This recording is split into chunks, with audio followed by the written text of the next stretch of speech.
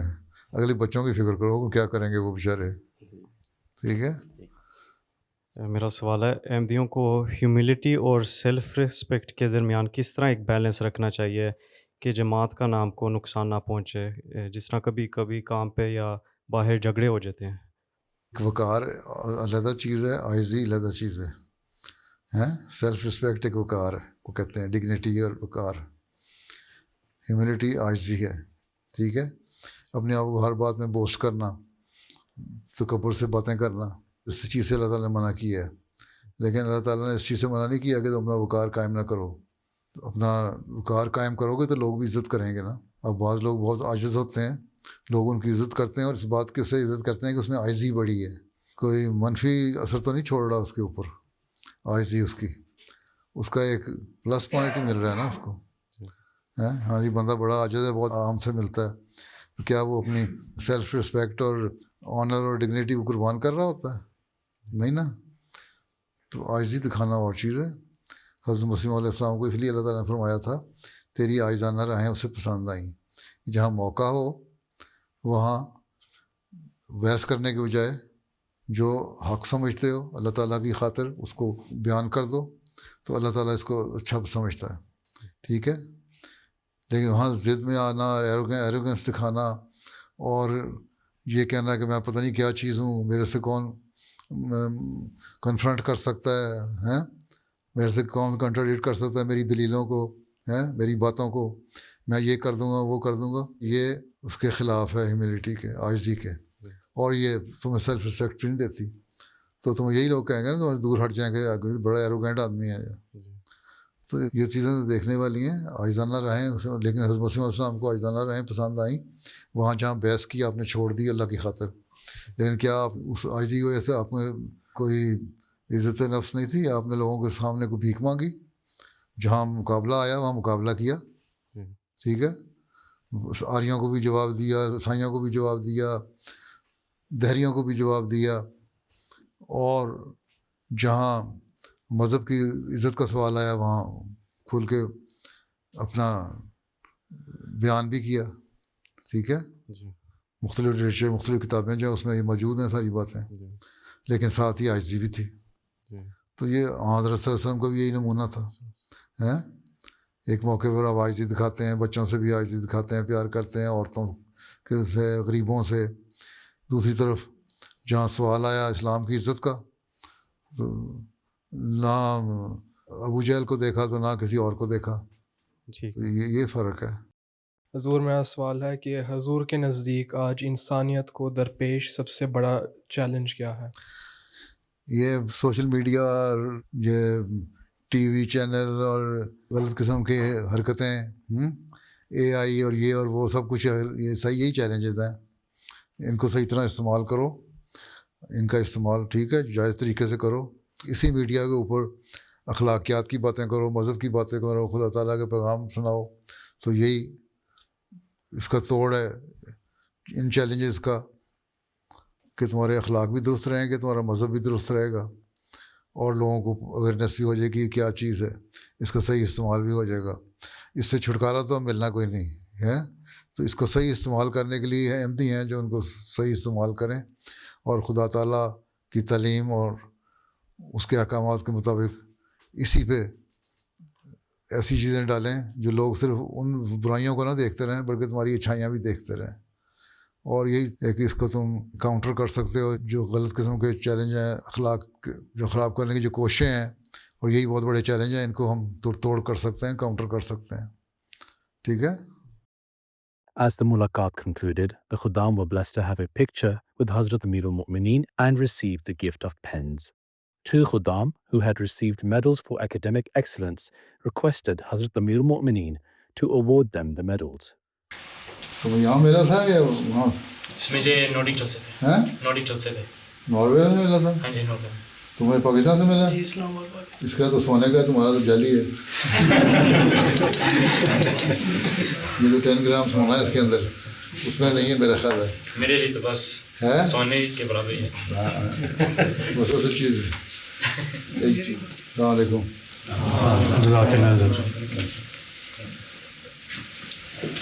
On Wednesday, a delegation from Indonesia had the honor of having a mulaqat with Hazrat Khalifatul Masih.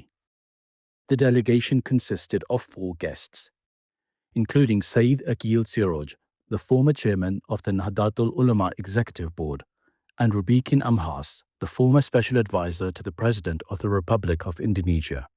بڑی خوشی ہوئی آپ کو مل کے.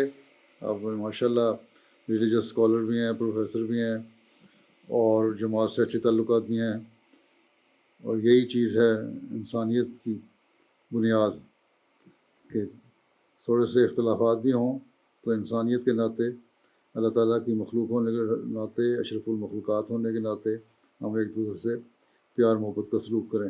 اور اسلام یہی تعلیم دیتا ہے انسان کی قدر کرنا، کہ انسانیت جو ہے وہ بنیادی چیز ہے۔ اسلام کی تعلیم بھی یہی ہے۔ جس طرح ایک حدیث میں آتا ہے، ایک جنازہ گزر رہا تھا، حضرت صلی اللہ علیہ وسلم اس سے استقبال کے لیے کھڑے ہو گئے، تو ایک صحابی نے کہا حضور یہ تو یہودی تھا، تو آپ نے فرمایا یہ انسان نہیں تھا، اس کا ادب کرنا چاہیے۔ اصل چیز تو انسانی قدریں ہیں۔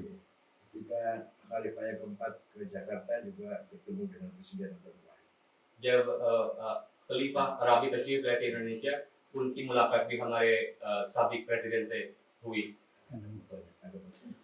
وہ کافی خوش تھے انڈونیشیا کے دورے پہ، اور آپ لوگوں نے بڑا اچھا ان کا استقبال کیا اور بڑا اچھا آنر دیا، عزت دی، اور ان سے اچھے فنکشن ہوتے رہے۔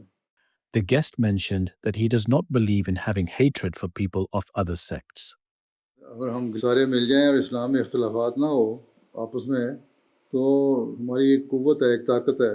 دوسری حکومتیں، طاقتیں ہیں، یہ کبھی اسلام کا مقابلہ نہیں کر سکتے مسلمانوں پہ ظلم کرنے کے، وہ کبھی سوچیں گی دو دفعہ۔ میں نے تذکرہ کی جو کتاب پڑھ لی ہے، اور مجھے پتہ لگتا ہے کہ جو بانی احمدیہ انہوں نے یہ ساری جو اخوت اور مطلب وہ بنانا چاہتے ہیں۔ یہ اصل چیز تو یہی ہے۔ اصل میں تو قرآن کریم ہماری بنیادی چیز ہے، اور اللہ تعالیٰ نے قرآن کریم میں جو کافروں کی نشانی یہ بتائی ہے، قلوبہم شتیٰ، مسلمانوں کو تو ایک ہونا چاہیے۔ دل پھٹے ہوئے تو کافروں کے ہوتے ہیں، ہمارے تو ایک ہونے چاہیے، تاکہ ہم اکائی بن کے دجال کا اور جو اسلام مخالف طاقتیں ان کا مقابلہ کر سکیں۔ اصل چیز یہی ہے، ہم ایک ہوں۔ باقی تھوڑے موٹے اختلافات جو ہوتے ہیں اس کو اتنی وجہ نزاع نہیں بنا دینا چاہیے کہ ایک دوسرے کے جانی دشمن ہو جائیں۔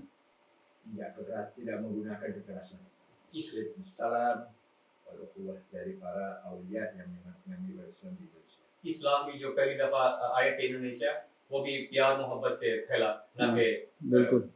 سختی سے۔ اور اب اس وقت انڈونیشیا جو ہے مسلمانوں کی تعداد کے لحاظ سے بڑی حکومت ہے اور بڑا ملک ہے، اس لیے آپ لوگوں کو تو اپنا بڑا کردار ادا کرنا چاہیے، دنیا کو اپنے پیچھے چلانا چاہیے۔ کوئی ایک میسج جائے دنیا کو کہ مسلمان ایک ہیں، تو پھر اس قسم کی سوچیں رکھنے والے جو لوگ ہیں وہ اپنی خوف سے نہیں تو کم از کم اپنی سوچوں کو بدل کے رہیں گے۔ یہی تعلیم دیں یہاں کہ ہمیں اپنا اسلام کا جو تعلیم، حقیقی تعلیم کا نمونہ ہے نا، وہ دکھانا چاہیے ہر مسلمان کو۔ باقی چھوٹے موٹے اختلافات اگر ہمارے ادھر دوسرے مسلمانوں کے درمیان ہیں تو کوئی ایسی مسئلہ نہیں ہے، ان کو حل کیا جا سکتا ہے۔ آخر ہم ایک اللہ کی عبادت کرنے والے ہیں، ایک رسول صلی اللہ علیہ وسلم کو ماننے والے ہیں، ایک قرآن کریم کو ماننے والے ہیں، آخری شریعت کتاب مانتے ہیں، تو پھر اگر دوسرے اختلاف ہیں تو اس کو ان کی خاطر ختم کر دینا چاہیے۔ قرآن شریف میں اللہ تعالیٰ نے یہ فرمایا ہے کہ جو تعالیٰ علی کلمۃ سواء بیننا وبینکم، جو کلمہ ہے ہمارے اور تمہارے درمیان، وہ اللہ تعالیٰ کی ذات ہے، کہ شرک نہیں کریں گے۔ اس پہ اہل کتاب کو جب یہ کہا ہے تو ہم مسلمان تو پھر اکٹھے ہونا چاہیے، اور اس کو رحمت بنانا چاہیے، زحمت نہیں بنانا چاہیے، اس سے ترقی ہوتی ہے۔ تو بہرحال اتنے بڑے جو فالوئنگ ان کی ہے، اللہ تعالیٰ ان سب کو توفیق دے کہ ان کے جو یہ باتیں ان کو بتاتے ہیں ان پہ وہ عمل بھی کرنے والے ہوں، اور حقیقی اسلام کی تصویر پیش کرنے والے ہوں۔ اگر ان جیسے پرامن لیڈر دنیا میں پیدا ہو جائیں، اسلام کی حقیقی تعلیم بتانے والے دوسرے علماء بھی، تو اسلام کی جو غلط تصویر دنیا میں پیش ہوئی ہے وہ ختم ہو جائے۔ ابھی سب سے بڑے پرابلم ہمارا وہ غربت ہے، کہتے ہیں ان کے پاس دل کی دولت ہے، ان کے پاس اور نیچرل ریسورسز کافی سارے ہیں۔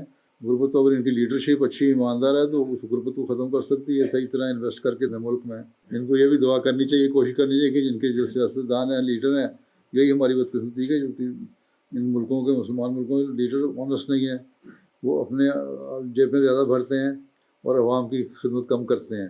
تو یہ بھی کوشش بھی کریں، دعا بھی کریں، اور اپنے لیڈروں کو سمجھائیں، سیاستدانوں کو، کہ تمہارا اصل کام عوام کی خدمت، ملک کی خدمت ہے۔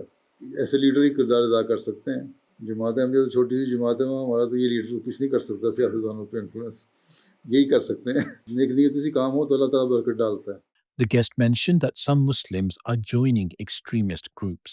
لوگ ہیں نا جو جن کو اسلام کی تعلیم کا پتہ نہیں، نماز بھی 5 وقت نہیں پڑھتے، شاید ایک بھی نہ پڑھتے ہیں وہ روز کی، لیکن اسلام کے نام پہ فتنہ فساد پیدا کرتے ہیں. ان کا رد کریں اور ان کے خلاف مہم چلائیں. As the mulaqat concluded, the guests and Ahmadis from Indonesia who were also present had the opportunity of a photo with Hazrat Amir al-Mu'mineen. Those were highlights from just some of Beloved Huzoor's activities over the past week. We now end with our final segment, the Friday Sermon Summary. In today's Friday sermon, Huzoor, may Allah be his helper, spoke regarding the expedition of Tabuk. Towards the end of his sermon, Huzoor, may Allah be his helper, instructed prayers for the Ahmadis of Bangladesh, Pakistan and Africa, as well as the people of Palestine.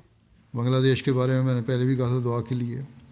وہاں مولوی طبقہ جو ہے، احمدیت مخالف طبقہ جو ہے، وہ کافی شور مچا رہا ہے. کل ان کا ایک جلسہ بھی ہے شاید، تو ان کے لیے خاص طور پہ دعا کریں، اللہ تعالیٰ ہر احمدی کو محفوظ رکھے، ان کے شر سے بچائے. اسی طرح پاکستانی کے احمدیوں کے لیے بھی دعا کریں، اللہ تعالیٰ انہیں بھی محفوظ رکھے. اب بہت زیادہ دعاؤں کی ضرورت ہے. جب مخالفین کو کسی بھی طریقے سے دبایا جائے، قانوناً بھی اگر دبایا جاتا ہے، تو وہ ان کا تان جو ہے احمدیوں پہ آگے ٹوٹتی ہے. اس لیے احمدیوں کو زیادہ دعاؤں کی طرف اور احتیاط کی طرف توجہ کرنی چاہیے. اسی طرح فلسطینیوں کے لیے بھی دعا کریں. معاہدات کے باوجود، سیز فائر کے باوجود ان کا اسی طرح قتل عام ہو رہا ہے. اللہ تعالیٰ رحم فرمائے. اسی طرح افریقہ کے احمدیوں کے لیے دعا کریں. ان میں بھی بعض جگہ حکومتیں ان پر ظلم کر رہی ہیں، بعض جگہ دہشت گرد مختلف جگہوں پر حملے کر رہے ہیں، بعض دفعہ احمدی متاثر ہو جاتے ہیں اس سے. اللہ تعالیٰ تمام دنیا میں امن اور سلامتی قائم کرے.